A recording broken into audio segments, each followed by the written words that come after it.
Kaum etwas ist schlimmer als quietschende Wirbel. Das Geräusch ist ähnlich nervenzerreibend wie mit Fingernägeln über eine Tafel zu kratzen oder eine quietschende Fahrradkette.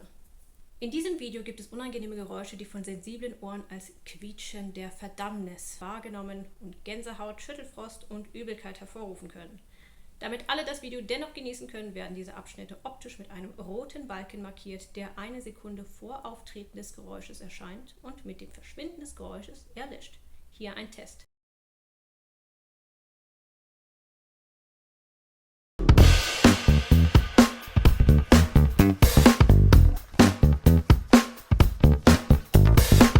Quietschende Wirbel also.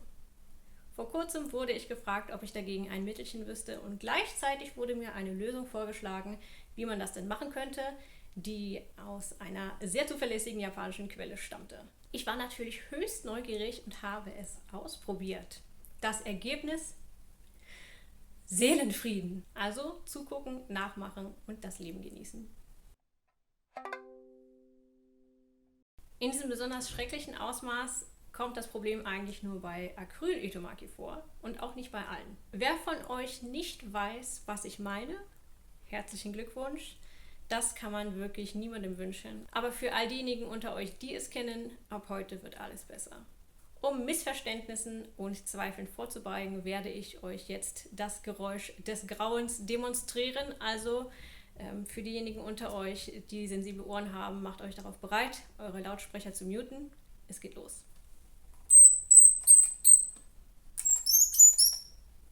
Das waren sie also, die quietschenden Wirbel des Todes. Bei jedem Stimmen geht ihr durch ein Hardcore-Zen-Training unfreiwilliger Art und ich bin kein großer Fan davon. Und wer das nicht weiter dulden möchte, folge mir unauffällig.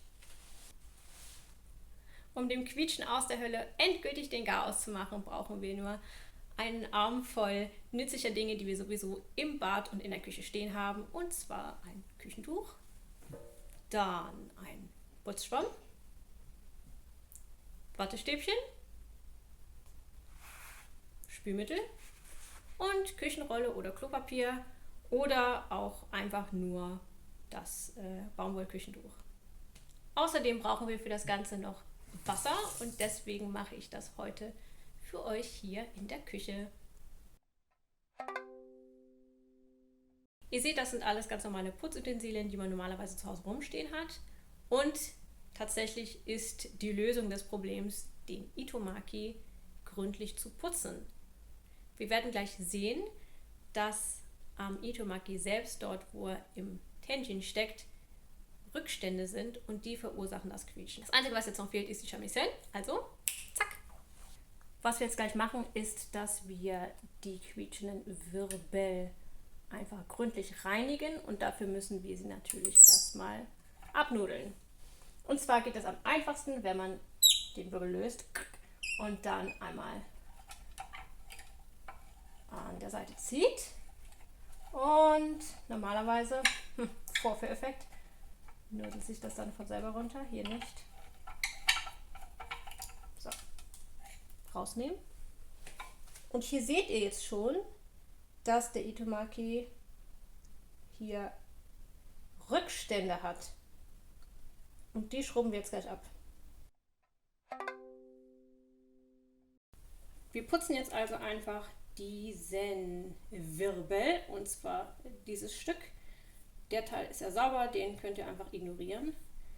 Da die Wirbel ja aus Acryl sind, macht ihnen Wasser nichts aus. Ihr müsst also nicht extra vorsichtig sein. Also ich feuchte den jetzt ein bisschen an. Nehme ich doch mal ruhig die schrubbelige Seite. So.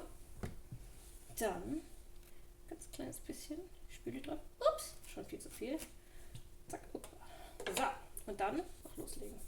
Es gibt auch härtere Mittel, um Verschmutzungen zu beseitigen. Aber mit Spülmittel geht es auch.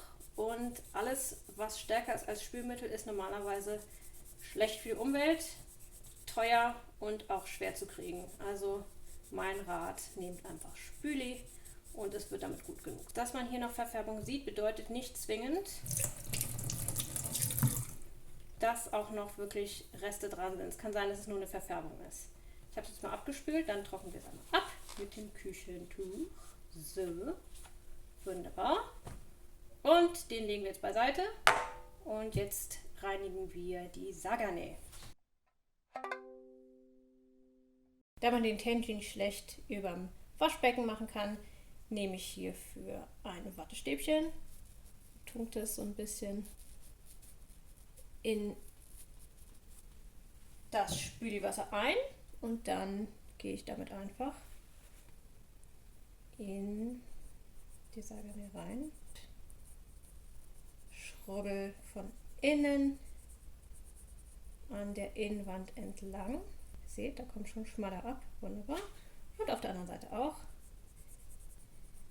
Die Rückstände, die ihr an den Itomaki abgemacht habt, die sind natürlich durch die Reibung auch in den Sagane. Deswegen müssen wir die Sagane auch putzen von innen.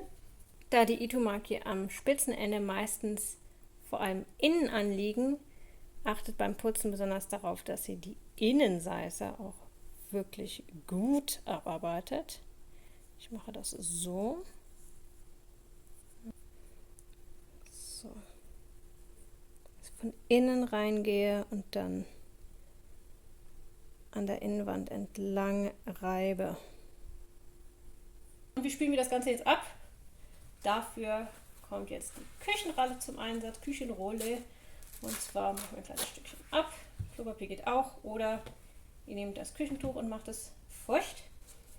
Und dann mache ich es einfach etwas nass und wickel es um mein Wattestäbchen. So. Und dann kann ich hier schön von innen putzen. So. Wenn ihr das Gefühl habt, das ist nicht sauber genug geworden, dann könnt ihr das natürlich gerne nochmal wiederholen. Ich nehme jetzt nochmal die andere Seite von meinem Küchentuch. Stopfe das da rein. Flüpp, flüpp. Ja. So. Jetzt Schuh raus. Zack. Und hier auch nochmal. Schön. So, und dann müssen wir es natürlich trocknen. Dafür ist es wahrscheinlich mit dem Baumwolltuch ein bisschen eng, deswegen auch hier wieder ein kleines Stück Küchenrolle und auch entweder wieder um ein Wattestäbchen rumwickeln, dann kommt ihr da einfach besser ran. Ich muss aufpassen, dass ich mit meinen nassen Händen das Holz nicht antatsche. So. Ja, das ist eigentlich das Einfachste. Ihr könnt auch nur den Wattestäbchenkopf nehmen, das geht auch, aber so habt ihr noch mehr Material, das aufsaugen kann. So, achtet darauf, dass das Holz schön trocken bleibt. Und das war's. Also wir haben jetzt innen geputzt, dann haben wir den Wirbel geputzt und jetzt probieren wir mal aus, wie es wird. Jetzt kommt die Stunde der Wahrheit. Wir werden jetzt diesen Itomaki wieder dorthin zurückverfrachten, wo wir ihn herhaben. Und dann kräftig dran drehen.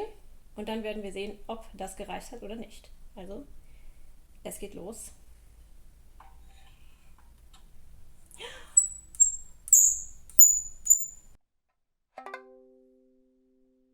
Wie ihr vielleicht sehen könnt, habe ich den Wirbel noch einmal neu geschrubbt. Und hier ist er jetzt wirklich noch ein bisschen heller. Man sieht noch weniger von den Rückständen. Ich habe noch mehr entfernen können mit etwas Schrubbelei. Und jetzt gucken wir, wie er ist. So muss das sein. Jawohl. Jetzt muss nur noch die Seite wieder drauf und dann ist das Instrument wieder einsatzbereit. Das war spannender als gedacht.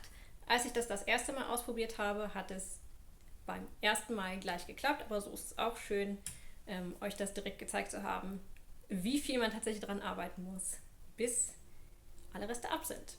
Also dann, ich hoffe, dass dieses Video viele Leute erreicht, die dieses Problem haben und ihr dann alle ein glücklicheres Leben führen könnt mit weniger Ohrenschmerz und mit ruhigeren Nerven.